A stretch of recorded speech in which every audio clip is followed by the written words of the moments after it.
सभी का हमारे चैनल पे स्वागत है बच्चों। आज के इस वीडियो में हम class 10th mathematics chapter number जो 6 है त्रिभुज ट्राइंगल्स का जो एक्सरसाइज है प्रश्नावली 6.1 इसे हम डिटेल में सॉल्व करेंगे। तो त्रिभुज चैप्टर जो माना जाता है वो one of the most important and toughest chapter माना जाता है, बट मेरे साथ मिलके पढ़ोगे ना तो ये सबसे आसान चैप्टर लगेगा आपको। और हम हर एक चीज़ करेंगे, हर एक प्रमेय को सिद्ध करेंगे, प्रूव करेंगे, समझेंगे और उस पर आधारित प्रश्नावली को सॉल्व करेंगे। तो बेसिकली बेटा त्रिभुज के बारे में अगर मैं बात करूं, इंट्रोडक्शन बताऊं, त्रिभुज क्या होता है ना बेटा। त्रिभुज क्या होता है? तीन सरल रेखाओं से घिरी हुई आकृति को आप क्या कहते हो बेटा? त्रिभुज कहते हो। कि सर तीन सरल रेखाओं से घिरी हुई आकृति को हम त्रिभुज कहते हैं। जैसे ये सरल रेखा है बेटा, ये एक सरल रेखा है और ये सरल रेखा है, घिरी हुई आकृति है, तो इसे हम क्या कहेंगे बेटा? त्रिभुज कहेंगे। त्रिभुज के तीन कोण होते हैं, ठीक है। ये एक कोण है, ये एक कोण है, ये एक कोण है, ठीक है। त्रिभुज के तीन शीर्ष होते हैं, 1, 2 और ये 3, ठीक है।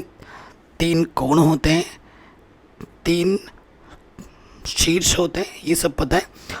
और आपको ये भी पता है बेटा कि त्रिभुज के तीनों कोणों का मान, ठीक है, त्रिभुज के तीनों कोणों का मान 180 डिग्री भी होता है। ये चीज़ आप पहले से जानते आ रहे हो, छोटे क्लासों से पता है, तो मैंने आपको एक बार दोबारा बता दिया। लेकिन जो हम इस चैप्टर में सीखने वाले 6.1 में इस प्रश्नावली में, वो है बेटा समरूप और सर्वांशम के बारे में, ठीक है। अगर मैं यहाँ लिख देता हूँ समरूप और यहाँ लिख देता हूँ मैं सर्वांशम, ठीक, इसके बारे में हम सीखेंगे कि समरूप क्या होता है और सर्वांशम क्या होता है, ठीक। अगर मैं अपने आसान शब्दों में बात करूं, सिंपल है ना, समरूप का मतलब होता है, अगर सिंपल लैंग्वेज में बात की जाए, समरूप का मतलब होता है बेटा दिखने में एक जैसा, दिखने में एक जैसा, ठीक है। ये आम लैंग्वेज में लिख रहा हूं समझने के लिए। और अगर मैं सर्वांशम की बात करूं, दिखने में वह आंकिक मान दोनों समान, दोनों बराबर, दोनों समान होंगे। इसका मैं उदाहरण देता हूँ क्योंकि उदाहरण के बिना आप समझ नहीं पाएंगे। इसका एक उदाहरण देते हैं और इसका भी उदाहरण देते हैं। एक उदाहरण से दूध का दूध और पानी का पानी हो जाएगा। सबसे पहले मैं बात करूँगा किसका बेटा? इधर देखो, इस तरफ हम बात करते हैं। पहले आकृति दिखने में कैसा बोला है ना मैंने, तो एक वृत्त मैंने बनाया, ये छोटा सा वृत्त बनाया मैंने, ये बड़ा वृत्त बनाया मैंने। तो आप बताओ बेटा, ये भी एक वृत्त है, इसे आप वृत्त कहोगे और इसे भी आप वृत्त कहोगे, ठीक है। ये दिखने में एक जैसे हैं, दोनों के दोनों वृत्त हैं। जब कोई चीज़ दिखने में एक जैसा हो तो उसे हम समरूप कहते हैं और इस चिन्ह से प्रदर्शित करते हैं, ठीक है। ये चिन्ह है समरूप दिखाने के लिए है, ठीक है बेटा। अब मैं बात करता हूँ और एक चीज़, यही एग्जाम्पल लेते हैं, ठीक। एक मैंने वृत्त लिया, दूसरा भी मैंने वृत्त लिया। अब ये जो दो वृत्त लिए मैंने, ठीक है, मैं बोल रहा हूँ इसकी त्रिज्या 2 सेंटीमीटर है। इसकी त्रिज्या कितनी है बेटा? 2 सेंटीमीटर। और इसकी त्रिज्या भी 2 सेंटीमीटर है। तो ये भी वृत्त है बेटा और ये भी वृत्त है, दिखने में भी एक जैसा है और आंकिक मान दोनों के बराबर हैं। तो सर्वांशम को इस चिन्ह से प्रदर्शित करते हैं, बराबर लगाओगे और ऊपर समरूप वाला चिन्ह लगा दोगे। तो आशा करता हूँ क्लियर हो गया होगा कि समरूप क्या होता है और सर्वांशम क्या होता है। समरूप सिर्फ दिखने में एक जैसा, ठीक है, दिखने में एक जैसा। इसकी अगर त्रिज्या 1 सेंटीमीटर थी तो इसकी मान लो ये 3 सेंटीमीटर का है, ठीक है। तो दोनों, एक छोटा एक बड़ा है, लेकिन दोनों के दोनों वृत्त हैं, इस वजह से ये क्या है बेटा? समरूप है। ये भी वृत्त है बेटा, ये भी वृत्त है, समरूप है। साथ ही साथ इसकी त्रिज्या भी 2 सेंटीमीटर है, इसकी त्रिज्या भी 2 सेंटीमीटर है, आंकिक मान भी बराबर है। तो बेटा वो दिखने में भी बराबर है और आंकिक मान दोनों के बराबर है, सेम टू सेम चीज़ है। तो वो क्या होगा बेटा? ये हो गया हमारा सर्वांशम। क्लियर? तो समरूप और सर्वांशम में क्या अंतर है वो आपको पता चल गया होगा, ठीक। अब समरूप की कुछ कसौटियाँ लिख देता हूँ, ठीक है। अगर आपसे पूछा जा रहा है किसी आकृति के बारे में, कोई दो आकृति रखें समरूप, तो दो कंडीशन ये संतुष्ट करने पड़ेंगे, ठीक है। देखो जो अगर भुजा दे रखी है, कुछ भी दे रखी है ना, अनुपात अगर दो वस्तुओं को देख के हम बोलते हैं ना कि वो समरूप है या सर्वांगसम है। जैसे अभी हम इसको और इसको देख के बोल रहे थे, इसको और इसको देख के बोल रहे थे ना, तो आपको दो आकृति दे रखी होगी, एक आकृति इधर इधर कुछ दे रखी होगी, तो दोनों आकृतियों में अनुपात क्या होना चाहिए बेटा? अनुपात बराबर होना चाहिए। पहली बात तो ये है, अनुपात बराबर हो। पहली चीज़, सब एकदम सिंपल लैंग्वेज में लिखा रहा हूँ, और उसके ऐसा नहीं कि लंबा चौड़ा लिखवा दिया आप याद ही नहीं कर पाओ, भूल जाओ, समझ ना पाओ। अनुपात बराबर होना चाहिए, ठीक है। तो ऐसे इसको और सही भाषा में अगर लिखूँ तो संगत भुजाओं का अनुपात बराबर होता है, ठीक है। तो इसको थोड़ा सा प्रॉपर वे में लिख देते हैं ताकि आपके लिए सटीक नोट्स भी बन जाए, है ना। तो देखो बेटा ऐसे लिखना, संगत, संगत शब्द बढ़िया रहता है, संगत भुजाओं का अनुपात, मेन बात यही है, अनुपात बराबर हो। बराबर की जगह आप समान भी लिख सकते हैं, ठीक है।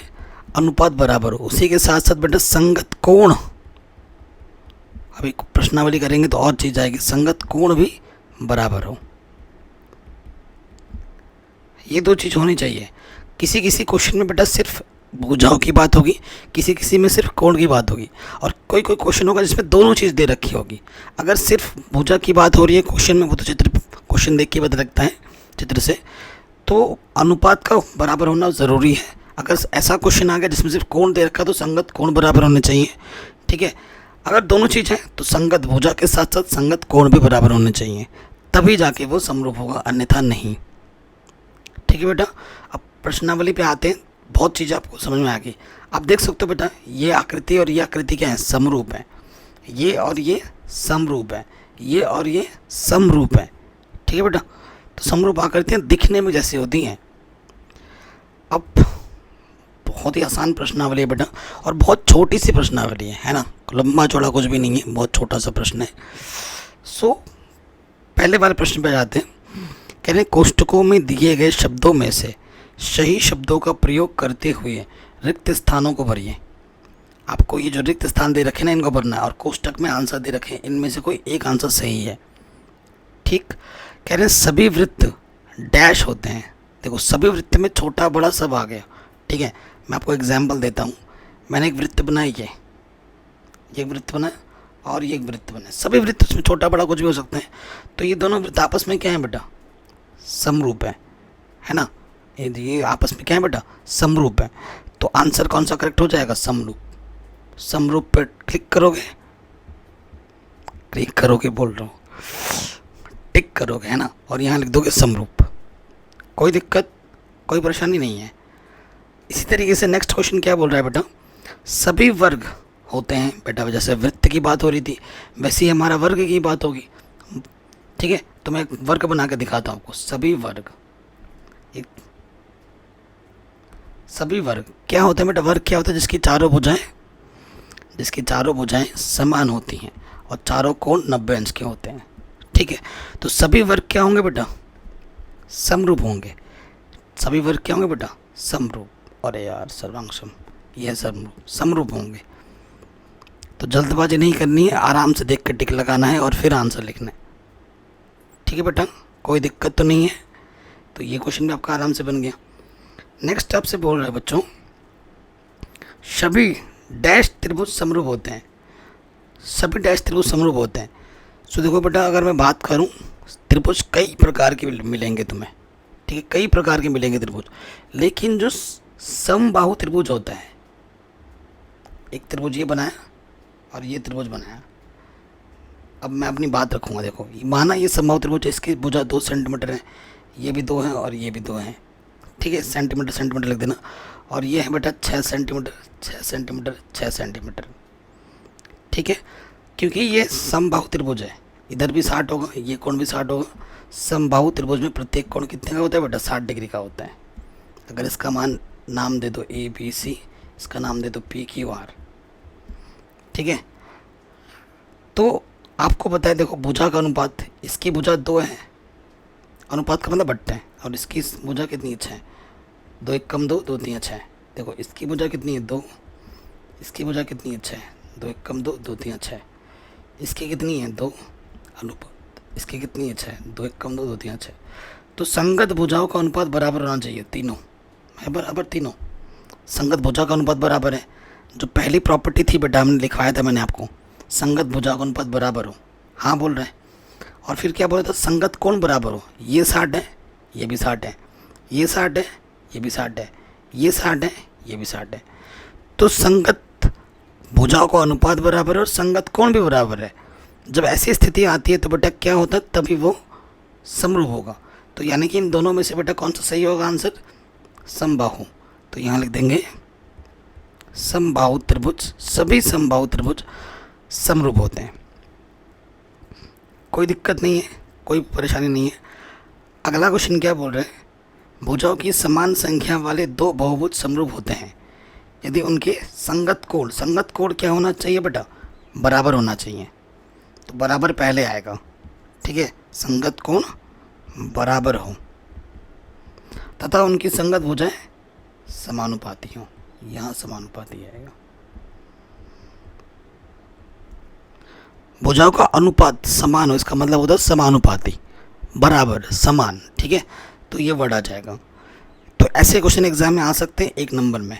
आशा करता हूँ ये समझ में आ गया होगा। आगे बढ़ते हैं। अब हमसे बोला जा रहा है निम्नलिखित युग्मों के दो भिन्न भिन्न उदाहरण दीजिए। अलग अलग आपको उदाहरण देने हैं, ठीक है। बहुत ही आसान क्वेश्चन है यार। कह रहे समरूप आकृतियाँ, तो समरूप आकृतियाँ तो बेटा अभी तुम्हें खुद बताया था, आसान सा एग्जाम्पल दिया था मैंने। तो वृत्त बना लो यार, है ना, क्या बना लो, वृत्त बना लो। एक छोटा सा वृत्त बनाया, एक बड़ा सा वृत्त बनाया, ठीक है। ये क्या होंगे बेटा, ये भी वृत्त हैं, ये भी वृत्त हैं। दो भिन्न भिन्न उदाहरण दीजिए। एक तो ये हो गया समरूप है, उसके साथ साथ वर्ग भी दे दो। अभी तुमने जो पढ़ के आए हो बेटा वही ले दो। एक वर्ग बना देते हैं, ये छोटा वर्ग है। अरे भाई वर्ग बनानी है ढंग से, ठीक है। एक छोटा वर्ग बना दो और एक बड़ा वर्ग बना दो, ठीक है बेटा। तो ये भी आपस में क्या है, समरूप। नाम ज़रूर लिख देना इसका, A B C D, ठीक है, P Q R S।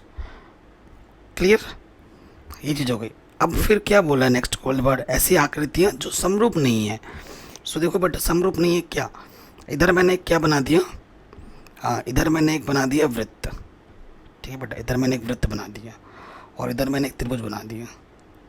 तो आप बताओ क्या ये दोनों दिखने में जैसे हैं, समरूप नहीं है। अब और एक उदाहरण देना है तो और एक उदाहरण दे देते हैं। जैसे कि बेटा वृत्त, मैं क्या ले लेता हूँ, एक वर्ग ले लिया, ठीक है, और एक मैंने आयत ले लिया, या कुछ और ले लो उसके साथ, जैसे वृत्त ले लो, वृत्त आसान है ना। तो ये पहला वाला उदाहरण हो गया, ये दूसरा वाला उदाहरण हो गया। ये भी समरूप नहीं है और ये भी आपस में समरूप नहीं, दिखने में जैसे नहीं है, सिंपल सी बात है, ठीक। अगला क्वेश्चन आ जाओ बेटा, बहुत ही ज़्यादा इम्पोर्टेंट है, ठीक है, बहुत इंपॉर्टेंट क्वेश्चन है। बताइए कि निम्नलिखित चतुर्भुज समरूप है या नहीं। तो बेटा आप खुद से पहले सोचो क्वेश्चन को देख के, ठीक है। सो देखो बेटा मैं इसको सॉल्व करवाता हूँ। सबसे पहले इस त्रिभुज को देखो, चतुर्भुज को देखो। ये जो भुजा है PQRS त्रिभुज है और ये है ABCD, ठीक है बेटा। तो दो चीज़ होती हैं, संगत भुजा का अनुपात बराबर होना चाहिए। तो सबसे पहले देखो बेटा, यहाँ से 1.5 और यहाँ से 3, ओके बच्चों। तो 1.5/3। तो अगर भुजा का नाम लिखना चाहो तो PH/AD, है ना। ये भुजा का नाम क्या है बेटा, PH। इस भुजा का नाम क्या है, AD। तो दशमलव हटाओगे, एक स्थान एक 0 बढ़ गया, 15 1 15, 15 दूनी 30। तो इसका मान आ गया 1/2। अब दूसरा संगत भुजा लोगों PQ और इसका क्या है बेटा, AB। तो यहाँ लिख देंगे PQ/AB, वही चीज़ है, 1.5/3। तो वही काटोगे तो वही 1/2 आएगा, सारे वैसे ही हैं। फिर देखो बेटा यहाँ पर है QR/BC, तो ये भी है 1.5/3। तो ये भी हल करोगे 1/2 आ जाएगा। इसी तरीके से बेटा यहाँ से देखो HR और बट्टे में क्या है बेटा DC 1.5 बट्टे में 3 है ना, ये बट्टा ये आ जाएगा, तो ये भी आ जाएगा हल होके 1/2। अब कई बच्चे देख के ना यहीं से बोल देंगे 1/, सर चारों भुजाओं का अनुपात बराबर है, सर ये समरूप है, आंसर में लिख देंगे सर ये समरूप है। भाई मैंने और भी एक बोला था कि अगर भुजा दे रखा है, भुजा का अनुपात बराबर है, कोई बात नहीं, ठीक है, लेकिन अगर बात कोण की भी होगी, यहाँ कोण भी दे रखा है, देखो कोण यहाँ 90 है, परंतु यहाँ 90 नहीं में है, यहाँ कुछ और कोण है। अगर 90 होता तो ये चिन्ह बना होता है, ये वाला चिन्ह यहाँ जो बना है, यहाँ 90 के अलावा कुछ और है। भाई भुजा का अनुपात तो चलो बराबर आ गया, अच्छी बात है, लेकिन संगत कोण भी तो बराबर होने चाहिए। तो क्या लिखोगे, यहाँ लिखेंगे हम, चूंकि संगत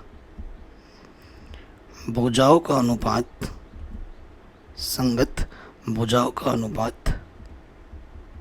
बराबर है या समान है, जो लिखना चाहो समान है, परंतु संगत कोण बराबर नहीं है।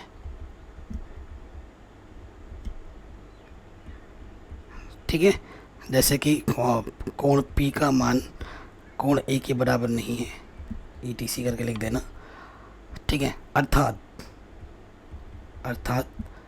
यह समरूप नहीं है, तो ये समरूप नहीं है, ठीक है, नहीं होगा।